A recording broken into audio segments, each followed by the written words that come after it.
Herman here. Oh, hi Herman, this is Levi calling. How are you, man? I'm good. How are you doing? Yeah, good, thank you. How have all the interviews been going for you so far? Yeah, I've been going good. Yeah. Oh, nice stuff, man. Um, Good.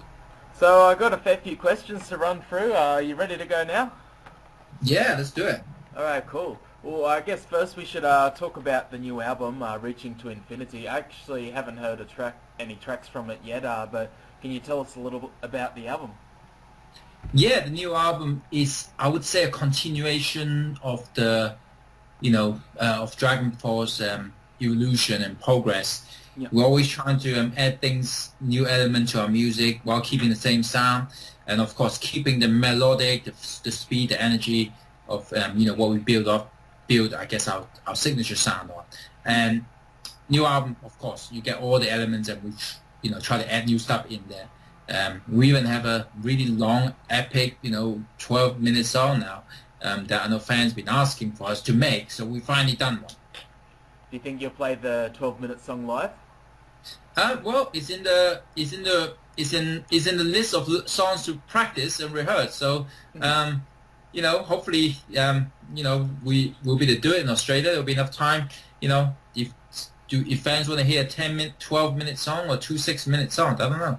Let's see. Oh, well, I'll definitely be keen to check that out. It's cool to see that you're doing, different things as well as giving the fans what they want. Cool, yeah. Now, also, you are coming to Australia this June. Now, I did see you quite a few years ago. It was at Soundwave. I believe that was the last time you were here. How did that tour go for you, and are you excited about coming back? Soundwave was great. It was great to see so many fans at the show, at the festival. However, of course, we missed doing our own headlining tour. So it's been years and years since we've done a DRAGONFORCE headlining tour in Australia, and now we get to do it. Yep. We're excited, especially that we get to do it at the beginning of the tour. So the album will be just out a couple of weeks, and we're already in Australia doing the shows. So that's really cool for us. You don't have to wait a while again, because we've been touring Europe and US a lot. And, they usually get the beginning of the tour, and you guys will usually get the last part. So now we swapped it around. So don't say we don't love the Aussies. Yeah, for sure, man. I've been a big fan of the band since 2006. I remember when Inhuman Rampage came out. I can actually remember I was in high school, and I think it was just when YouTube had come out, and I remember showing a bunch of my friends at school the solo from Through the Fire and the Flames, and they all were like, no, this is fake, it's got to be CGI, it's got to be sped up, but it was legit, and people know now that it was real. Did you think it was a bit funny when you first, got on the scene, that people thought you were speeding up your guitar playing? Yeah, it's kind of funny. I still read this on the internet these days. Did they speed it up? And how did they speed it up live on the stage? I said, well, gotta come to the show to see us do the magic on you. I guess it was actually, to be honest, kind of weird for me that people thought it was speeded up, because I heard loads of music that's fast way before our existence. Guitar players doing that. So we just do it in a weird way. We run around on stage and jump on trampolines and play fast solo at the same time. So it was just kind of a fun thing. Fun show added to it. Yeah. Yeah. I've been a hobby guitarist for over 15 years now, and I can shred a little, but when I see guys like you and Michelangelo Badio and Steve Vai, and you really just hit that warp speed, it just feels completely unattainable to me. Was there a secret? Is it just practice, practice, practice? Or when was the day that you were like, wow, I've just hit a new level? It's definitely practice, practice, practice, unfortunately. There's no magic formula to a certain part of, I guess I'm getting fingers up to speed. And I'm always trying to find a way to, be better at what I'm doing, be tighter, be more exciting, make the playing more fun. So there's not really a limit to do it. Sometimes I did think, look, I did that solo live while jumping up and down continuous for like 60 seconds. Now, how cool is that? I mean, the solo didn't actually get any better, but, it was just kind of more fun while doing it. Yeah. There was even a clip I saw on YouTube. It was maybe a year or two ago. It was one of those cruise festivals. I can't remember which one, like 10,000 Tons or something. And, you played the Through the Fire and the Flame solo in the pool, you're pretty much going in and out of the water. There was people all around you, and you nailed it. Was that just a fluke, or how did you do that, man? That was so crazy. Well, so that was the Full Metal Cruise, I believe, a couple years ago, maybe. Yeah. So I've done playing in a jacuzzi once. It was at the 70,000 tons of metal. That's another cruise, and I thought that was cool.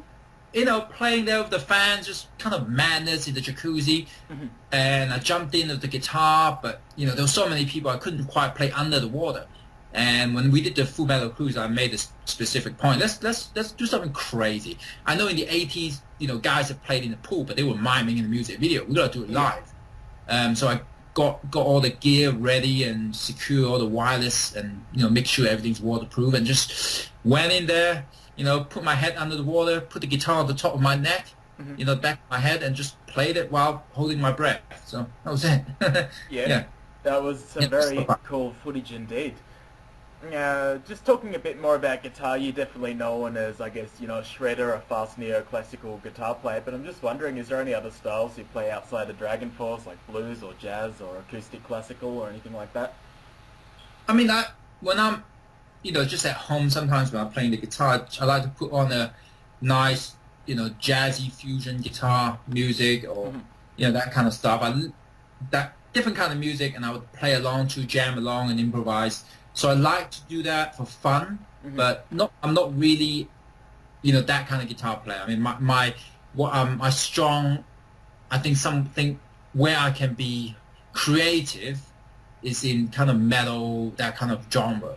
So that's kind of my bread and butter, as you say, or since I'm Chinese, my rice and noodles. Yeah. Yeah. So that's that. But I really do like other guitar, you know, guitar music. Yeah. Oh, cool stuff, man.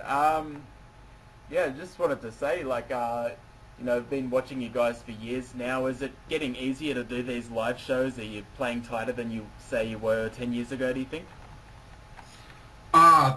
We are definitely better live than 10 years ago. And I would say, you know, 10 years ago, you know, sometimes we had a bit too much fun on tour. Gotta admit it, you know.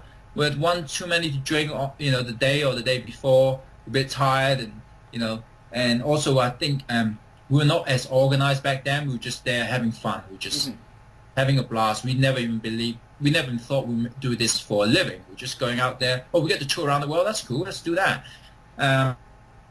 But we weren't as prepared as now. Now we tour the world so many times. You know, now when we play, every time we're on stage, we can hear what we're playing, so we can perform the best we can. And I can't say, you know, the old days we had great shows, but certain shows unfortunately wasn't perfect every time. So we definitely better than we ever been. Yeah, for sure. Is it really hard to get everyone on the same page as well? Because you definitely, you know, it's a technical, fast band, and if one person's playing a bit slower than the other, it's going to throw everything out. Is it hard to get everyone motivated to really perform at their best?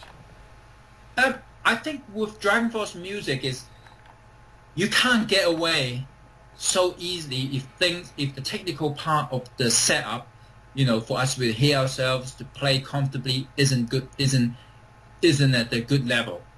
Because the music is so fast. If the sound isn't good on stage, it's much more difficult to keep in time and play with the band compared to a slower paced kind of music. And of course, you know, there's other kind of music like death metal, black metal, which is really fast, but we're also playing very, very melodically, and that's much more challenging sometimes, I would say, you know, if you don't have good sound. But fortunately, you know, now that we have great sound on stage with the equipment, the in-ear monitors, so we can hear everything wherever we go, there's also the experience now. We're able to get through gigs even when something starts going wrong, you know, electronic. Yeah, sometimes you just can't control this crazy whatever electric gear gotta do, yeah. Yeah. You know, as I was saying, I was talking a bit about YouTube before, and it's really opened my eyes to just how many great musicians there are all around the world, you know, even 5-year-old kids that can, you know, almost play your music. And were you surprised when you saw all these, you know, people coming out of the woodworks of just amazing musicians? I'm not really surprised at all, to be honest. I think there are great musicians everywhere. There's always been, you You know, they don't necessarily want to be professional, just love playing music, you know. But now they get YouTube to post it, and everyone get to see how, you know, how they put in the practice and really able to, you know, do what they're doing. So I think it's just great. But I always thought, you know, there's always been so many great guitar players in the world. Yeah, for sure, man. Do you ever get to meet with many of the fans? Do you get to, you know, ever jam with them? Do you ever do those kind of things?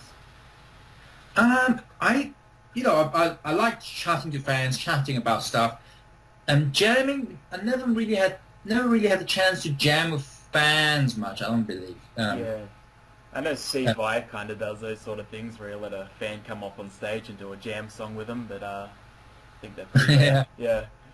Yeah, I got to jam. I get to go up and jam with Steve Vai too. Funny enough, for that section of the show once. Because I guess for him, I was a fan too. So he said, "Oh, do you want to come and do the jam session at the end?" I said, oh, "Okay." Yeah. Yeah. I know you're still a fairly young guy, and you know Steve Vai's been around for a while. I'm sure he would have been a big influence. What's it like being, you know, going from a fan to being the guy that's jamming next to Steve Vai or Joe Satriani or whoever it is?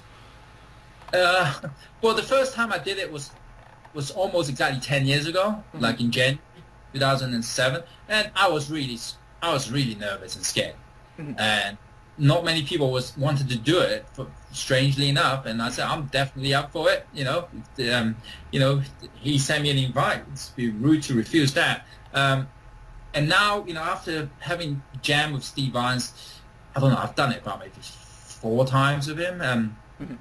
You know, and Satriani, it's, you know, I've become much more comfortable. So it's also experience as well. But, you know, I'm still a big Steve Vai and Satriani fan, so I still have that little fanboy thing to go, wow, man, I'm playing with Steve Vai. It's crazy. Yeah, for sure. Now, you've had Mark Hudson in the band for a while now. He's been in almost as long as ZP was in the band. You know, have fans really come to accept him, and you think, you know, he's, you know, doing his best? How's he going so far? Mark, he's done great. He's really come out, you know, and be, you know, shown what he is, you know, come out, I don't know how to say it, but, you know, he really kind of made a name, you know, showing his skills, you know, among the fans. So he's really been, I guess he's done a good job, and fans really respect him, and he's well liked with a lot of fans, you know, for DRAGONFORCE. You know, he's definitely, you know, made a name for himself. He's proven himself. Maybe that's the word to say it. Yeah. Yeah, cool stuff, Herman. You know, I heard your phone go off before. I know you got a few scheduled over the next few days and whatnot, so I just want to thank you very much for taking your time out. I've been a big fan for a while, so it's been, you know, great to finally get to talk to you, man, and I hope the tour goes well. I'm definitely going to be there as well, doing some photos. Thank you. Great. We'll look forward to seeing you in June. Yeah, awesome, man. Well, enjoy the rest of your day. Thank you. All right, bye.